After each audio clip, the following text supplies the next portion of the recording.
There comes a moment in every soul's journey when God doesn't whisper comfort, but roars a warning. Prepare for the horror, and not to scare you, not to break you, but to awaken you. See, we often pray for peace but ignore the preparation. We ask God to move mountains, but we never train for the climb, and when he says, prepare for the horror, he's not telling you that hell is coming to destroy you. He's telling you that heaven is getting ready to reveal you. But first, you must pass through the fire that purifies, not consumes. This isn't about fear. This is about foundation. It's about knowing who you are when everything else is shaking. It's about facing the mirror of your emotions, the anger, the sadness, the fear, the doubt, and choosing not to bow but to rise. Today, we're going to break the silence that has held your soul hostage. We're going to confront those negative feelings, not by pretending they don't exist, but by understanding that they do not control you, because you are not made to live beneath fear. You were created to walk on water, to speak to storms, to breathe even when life knocks the wind out of you. So if you're tired of being overwhelmed, if you're done being manipulated by your own mind, if you're ready to be free, let's begin. Would you like the next section? I can begin unfolding the first keynote. God's warnings are preparation, not punishment. When God says, prepare for the horror, it's not a threat, it's a divine strategy. It's not fear-based, it's faith-based. It's not to scare you into survival mode, but to position you in spiritual readiness. See, God doesn't speak from a place of limitation. He speaks from eternity, from the vantage point of a father who sees what you can't see and knows what you haven't walked into yet. When he warns you, it's not to paralyze you. It's to activate your discernment, to sharpen your focus, and to stretch your spiritual maturity. So many of us misinterpret the season of warning. We think the shaking is punishment. We believe the delay is rejection. We assume that the internal war of emotions, thoughts, and doubts is some kind of spiritual failure. But that's not the truth. The warning is actually a gift. It's grace dressed in urgency. It's heaven loving you enough to not let you walk blind into a battlefield. God will never call you into a war without first building your armor in private. You have to understand, preparation is never glamorous. It's never public. It doesn't post well. It doesn't sound victorious. It doesn't look like progress. It feels like stillness, like silence, like confusion sometimes. It's the season where everything feels contradictory. You say you believe, but you still feel fear. You pray for breakthrough, but your thoughts are racing. You fast, but you're still angry. You worship, but the pain won't move. And in all that tension, the enemy whispers that you're failing, but God is saying, I'm preparing you. See, before David ever faced Goliath, he had to kill the lion and the bear in secret. Nobody clapped. Nobody saw. There were no swords. There was just obedience, courage, and isolation. That's what preparation looks like. It's raw, it's repetitive, it's lonely, but it's holy. Because God isn't just preparing you for the horror that's coming around you. He's preparing you for the horror that's been hiding inside you. That bitterness, that suppressed rage, that unspoken anxiety. That self-hate you mask with confidence, those are the horrors he's calling out of hiding. We love to talk about deliverance as if it's a moment. But true deliverance is a process. It starts with awareness, and awareness starts with preparation. God says prepare because he knows that victory starts before the fight. The battle is won in the quiet moments where you choose to confront yourself instead of blaming others. It's won in the moments when you stop asking God to remove the storm and start asking him to reveal the lesson within it.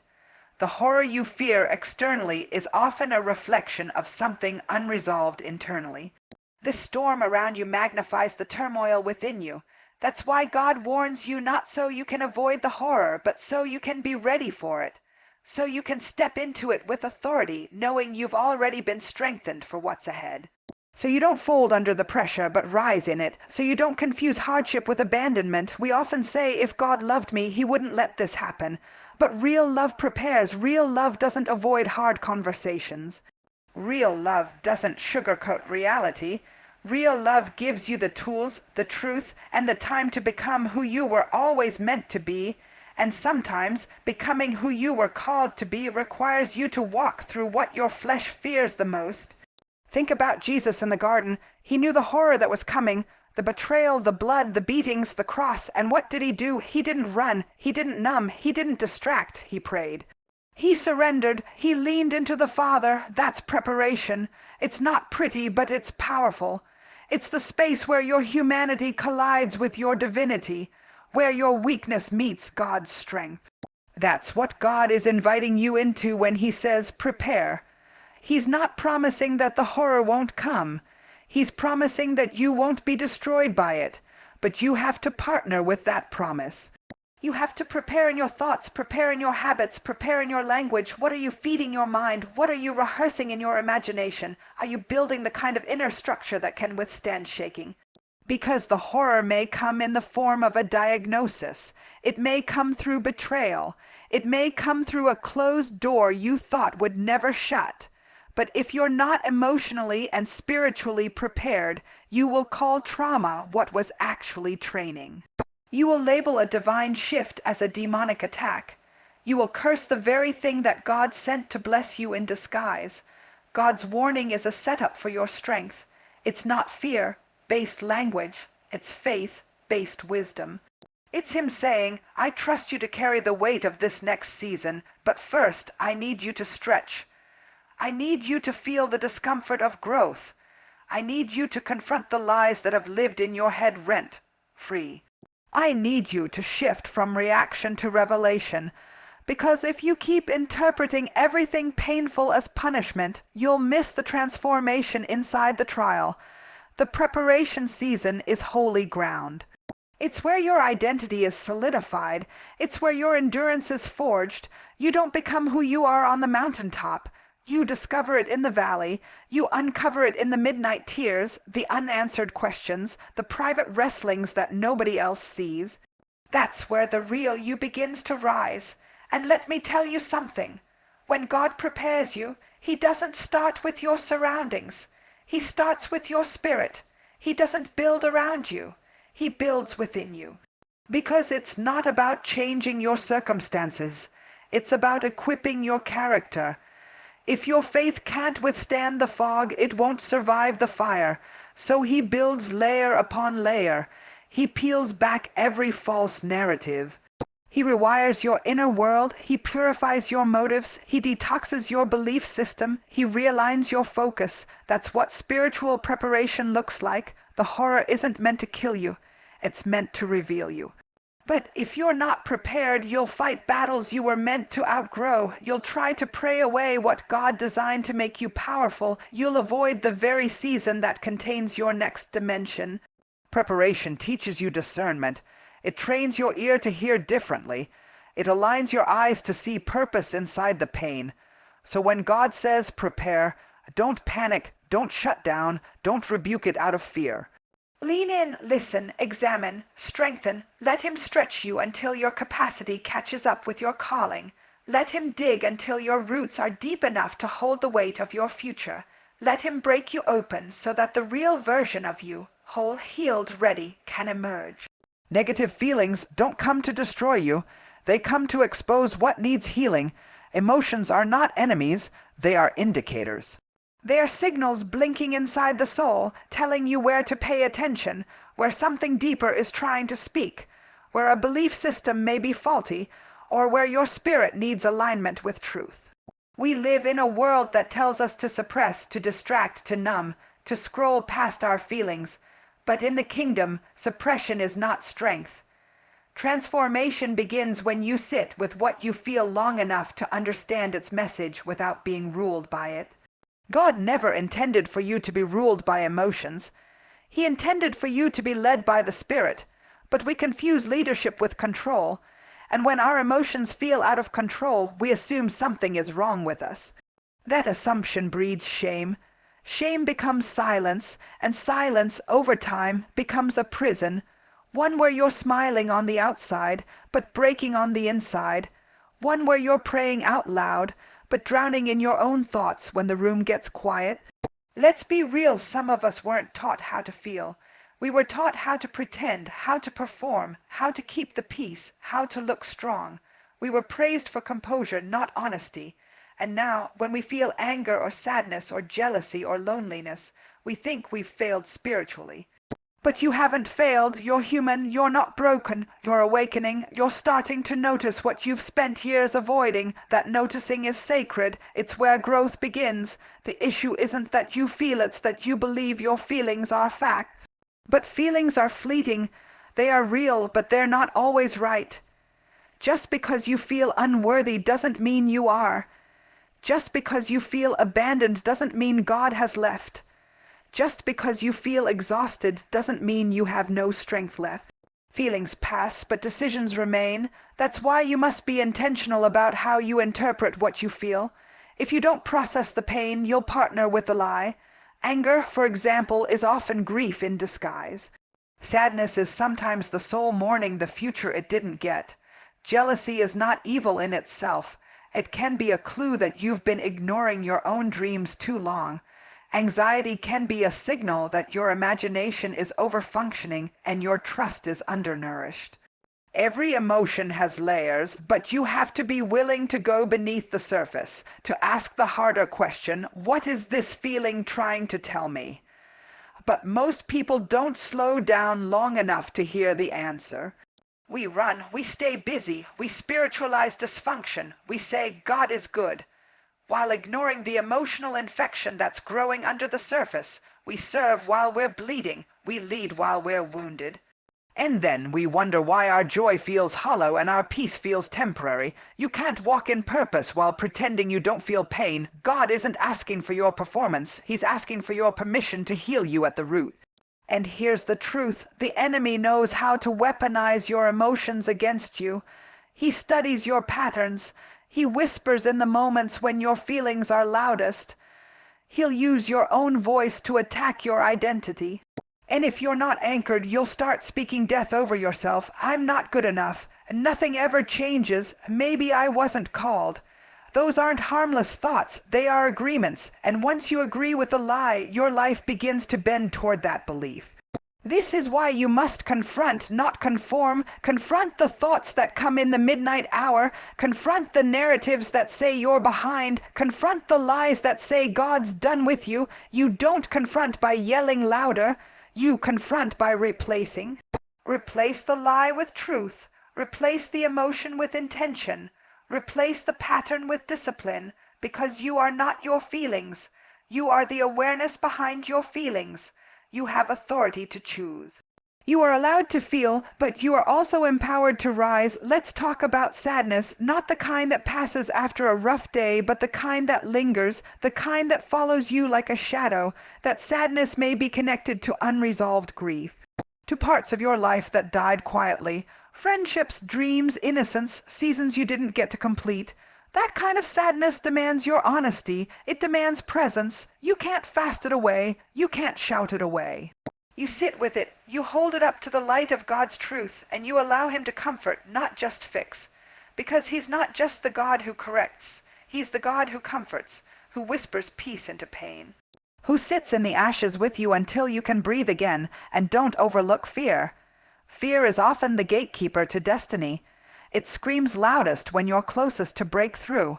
Fear will try to convince you to shrink when God is telling you to stretch. It will dress up in logic, in caution, in timing. But deep down it's still fear. And if you wait for the fear to disappear before you move, you'll be stuck in neutral your whole life. The power comes not in avoiding fear, but in moving anyway. In walking into rooms even when your voice shakes. In showing up for yourself even when your past screams that you shouldn't. But to do that, you have to detach your identity from your feelings. You are not weak because you feel fear. You are not broken because you battle depression. You are not faithless because you question. God is not disappointed by your emotions. He designed them, and if He designed them, then He can guide them. He can teach you how to manage what you feel without being manipulated by it. The real danger isn't in the feeling, it's in what you choose after the feeling. Do you spiral, or do you called to survive your feelings, or called to master them? Not by force, but by faith, by surrender, by allowing the Holy Spirit to teach you how to feel without falling, how to weep without quitting, how to question without disconnecting. You were never meant to suppress. You were meant to steward. To hold space for the storm without being swallowed by it, to cry and still believe, to wrestle and still worship, that is maturity, that is emotional authority, that is kingdom strength. There is a transformation that happens when faith begins to reconstruct your mind beyond the pain. Pain has a language. It speaks through memories, it echoes through silence, it shows up in how you protect yourself from love, from risk, from vulnerability. Pain doesn't just visit, it builds a home if you let it. It creates mental architecture. It lays foundations of fear, puts up walls of defense, installs ceilings that keep you from dreaming. And before you know it, your thoughts no longer flow from possibility. They recycle patterns of survival. But faith is the divine wrecking ball. It comes not just to break what has been built in trauma, but to rebuild you in truth. Faith doesn't ignore pain. It doesn't pretend pain didn't happen. It doesn't say, get over it. Faith looks pain in the face and says, you don't get to define me. It acknowledges the damage, but it refuses to let damage dictate destiny. Pain can tell you what happened, but only faith can tell you what's possible. Faith says, yes, that was real, but this is not the end.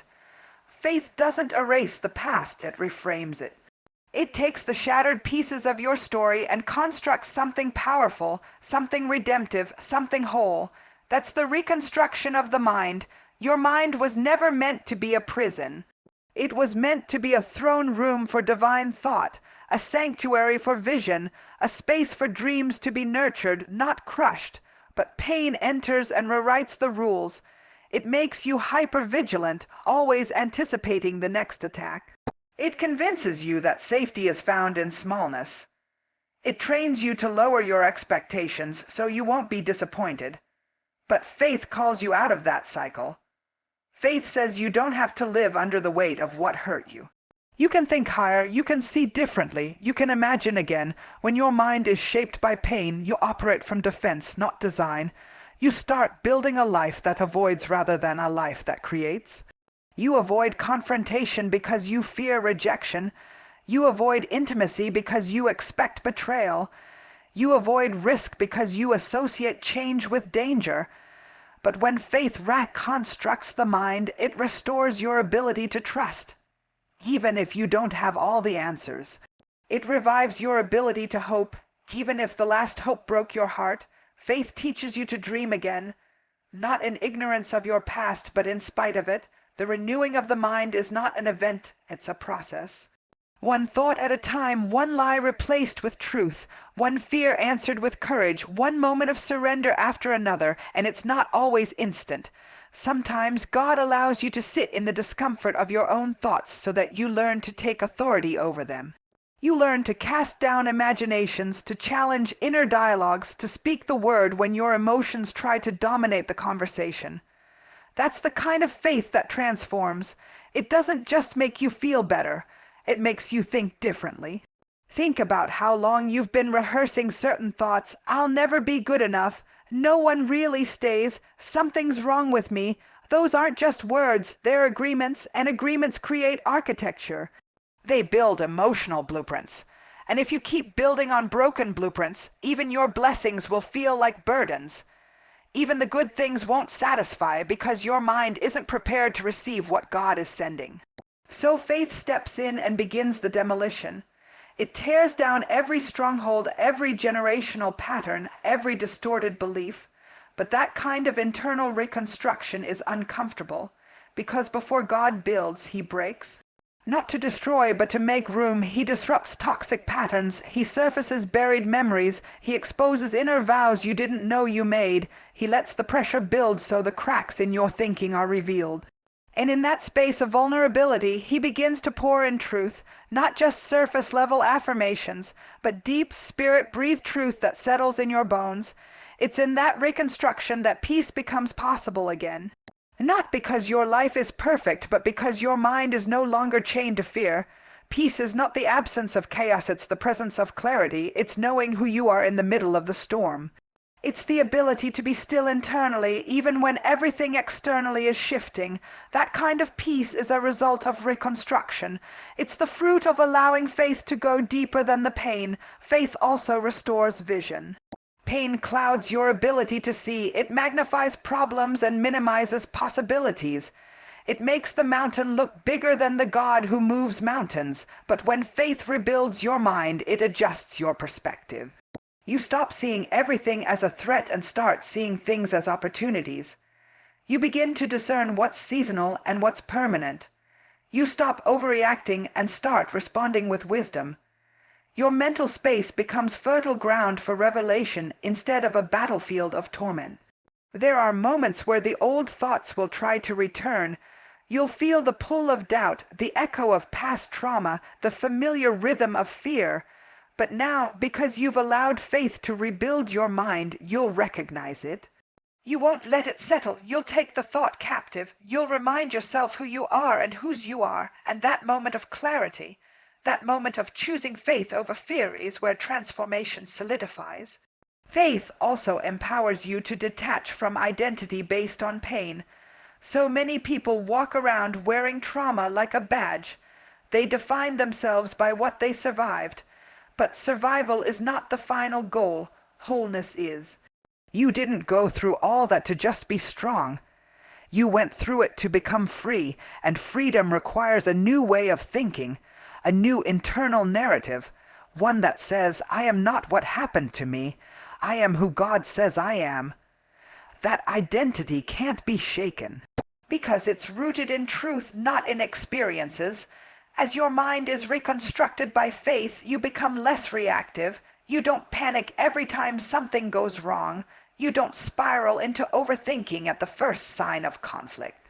You don't seek external validation to feel whole. You begin to operate from internal strength, from spiritual maturity. Your responses slow down, your discernment sharpens, your decisions become more intentional. That's the fruit of a renewed mind. You'll notice that what used to trigger you now teaches you. What used to break you now builds you. What used to intimidate you now inspires you, because your mind has been calibrated to faith. Pain no longer gets to be the architect. It no longer gets to write the script. Faith has taken over the construction site, and everything that is being built in this new season, your thoughts, your habits, your expectations, is aligned with promise, not with pain. There is a power in energy that most people overlook because they are too focused on outcomes.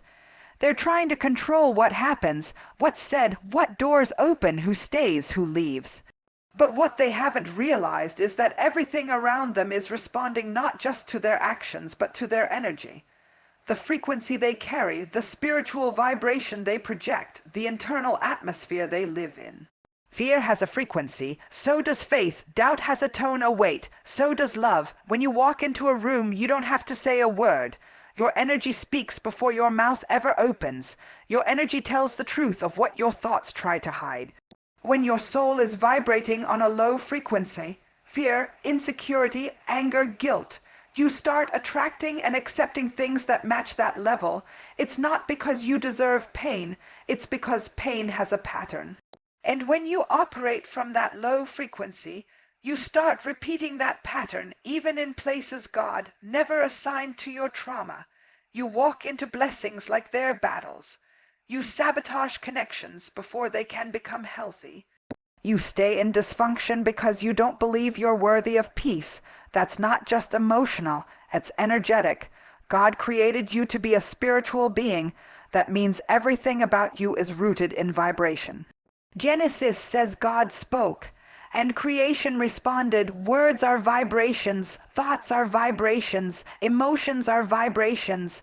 So if your internal world is saturated in fear, your external reality will begin to mirror it. You don't need to shout to be powerful. You need to rise in your thoughts, rise in your standards, rise in your worship. Because when you rise, your energy shifts, and when your energy shifts, your atmosphere follows. Too often, people try to change the outside without elevating the inside. They switch jobs, leave relationships, move cities, join new ministries, but still feel heavy. Why? Because the frequency didn't shift. You can't carry low-level energy into a high-level assignment and expect to thrive. You can't enter rooms designed for visionaries while vibrating with victimhood and wonder why you feel invisible. The problem isn't always the room, it's the resonance. What are you echoing in your soul? Your energy is a signal to heaven and a sound to hell. It tells God you're ready or not. It tells the enemy whether you're easy prey or untouchable. When you vibrate higher, when you lift your thoughts, your gratitude, your obedience, your worship, you begin to dwell in a realm that fear cannot reach. Fear lives in the lower frequencies. It thrives in chaos, anxiety, instability. But faith elevates you. Faith brings clarity, wisdom, strategy. You don't just feel better. You become aligned. You become a conduit of breakthrough. That's why the enemy fights your energy more than your effort. He doesn't care how hard you work if you're working from a low vibration. You can be busy and still be bound. You can be productive and still be in pain because your real power doesn't come from activity. It comes from alignment.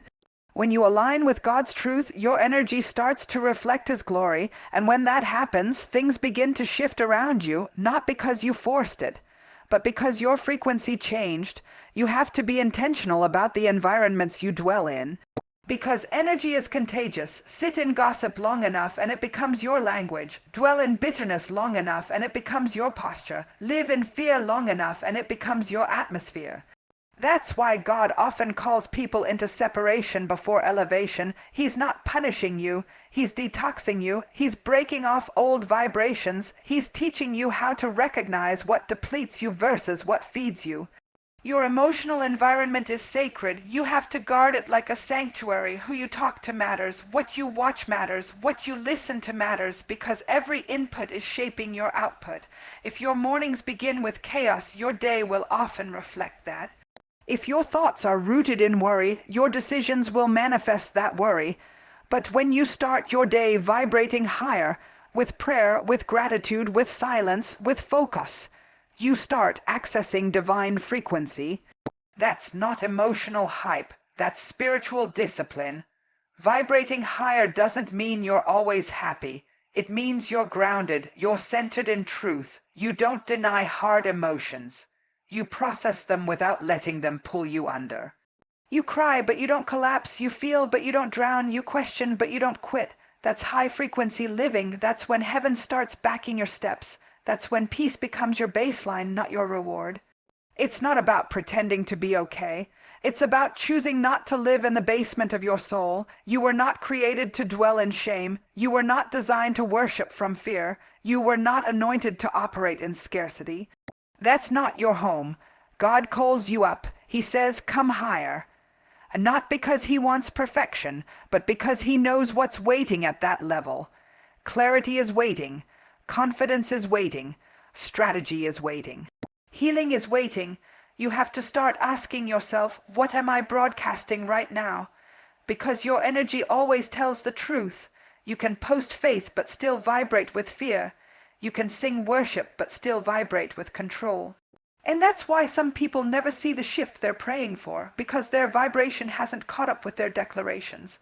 They say, I trust God, but their energy says, I'm still terrified. Faith isn't just words, it's the frequency behind your words.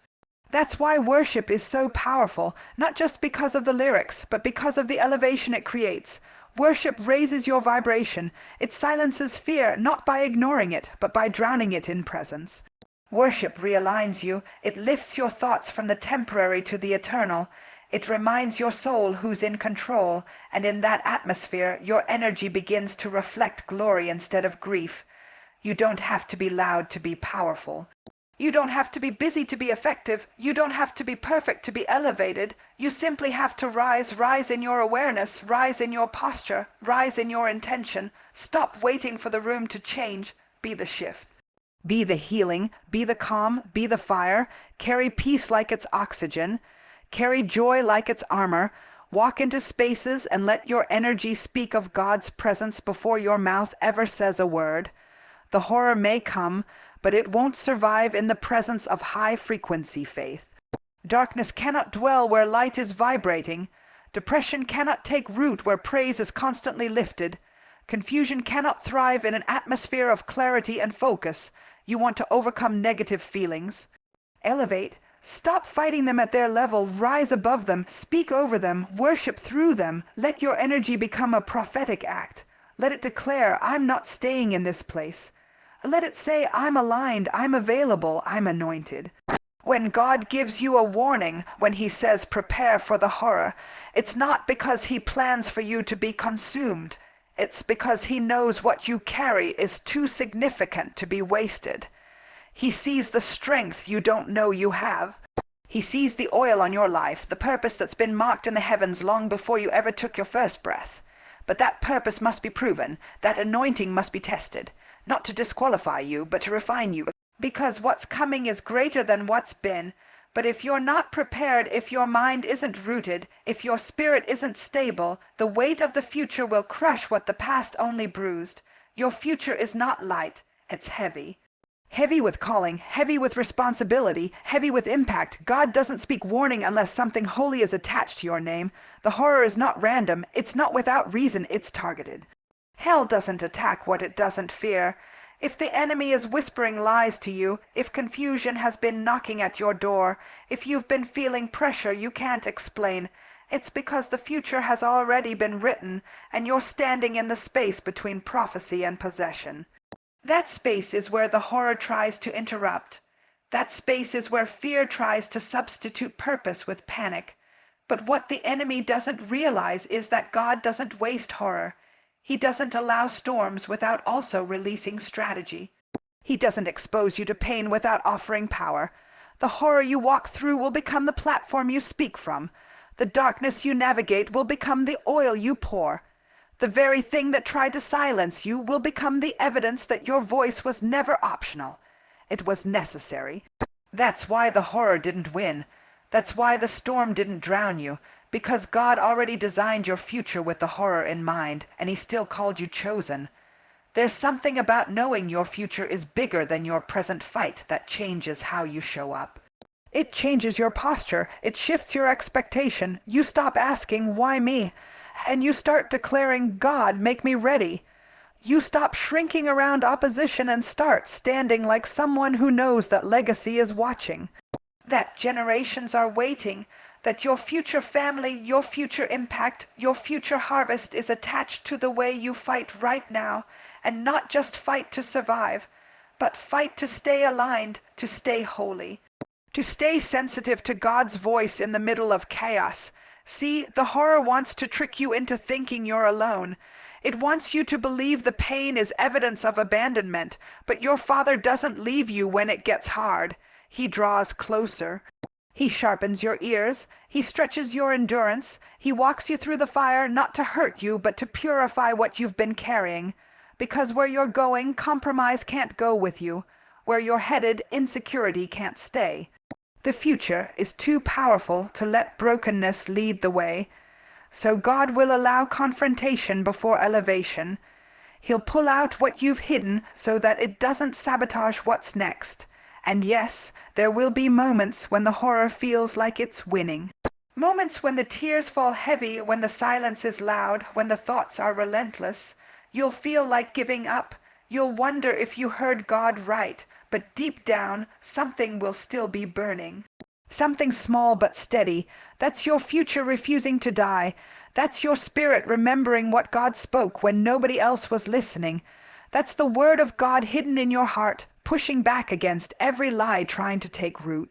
Because no matter what the horror says, your future has the final word. There are people waiting for the version of you that makes it through this. People who don't need your perfection. They need your survival. They need your testimony. They need to see what it looks like to worship in the fire, to speak life in the wilderness, to love yourself in the middle of the mess. They need to witness someone who didn't let the horror have the last word. Because when they see you make it, they'll believe they can too. Your future is not just about you. It's about everyone your life will touch, everyone your journey will heal, everyone your freedom will inspire. You may not see it now, but the horror is producing oil, oil that can't be stolen, only crushed, oil that will anoint the doors that once rejected you, oil that will break yokes when you speak, oil that will release favor where there was once failure. That oil is expensive. It cost you tears, nights of silence, moments of doubt, but it's real and it's holy and it's heavy enough to carry the future God has already prepared for you. The enemy will try to make you question your timing. He'll whisper that you're late, that you missed it, that you're behind. But let me tell you something. There is no delay in the divine. You are right on time for the version of the future that includes maturity, depth, revelation, and power. This isn't the fast-forward version. This is the deeply rooted version. This is the version of you that doesn't just perform but sustains, doesn't just glow but governs, doesn't just survive but builds. And building takes time, refinement takes time, so don't let the process make you forget the promise. Even when it feels like nothing is moving, something is shifting, you are becoming, you are breaking out of old limitations, shedding old narratives, rising from old disappointments. You are making room for what's next. That's why it's been uncomfortable. That's why things that once satisfied no longer do. That's why people you once leaned on are no longer aligned. It's not punishment, it's prophecy. You're being set apart for something that eyes haven't seen and ears haven't heard, and the horror was the signal that the shift was near. You won't always feel strong. You won't always feel spiritual. Some days, the horror will feel louder than the hope, but that's when you have to remember that feelings don't define futures. Faith does. Your future isn't based on how you feel today. It's based on what God declared before the foundations of the earth. And that word cannot return void. It must accomplish what it was sent to do. It must break every chain, silence every fear, fulfill every promise. You're not just passing through this horror, you're collecting wisdom. You're growing roots. You're developing spiritual muscle. You're learning how to move without needing a crowd, how to speak without needing applause, how to believe without needing visible evidence. That's the kind of person who can handle the weight of a real future. Not one built on hype, but one built on truth. One that lasts, one that speaks, one that heals others. There is legacy inside of you. There are books you haven't written, songs you haven't sung, businesses you haven't built, people you haven't mentored. There are seeds in you that haven't sprouted yet, and they are waiting for you to keep going. They are waiting for you to walk through this horror and come out wiser, purer, and more powerful than you've ever been. Not perfect, but prepared. Prepared for the kind of future that doesn't just happen, it changes everything it touches.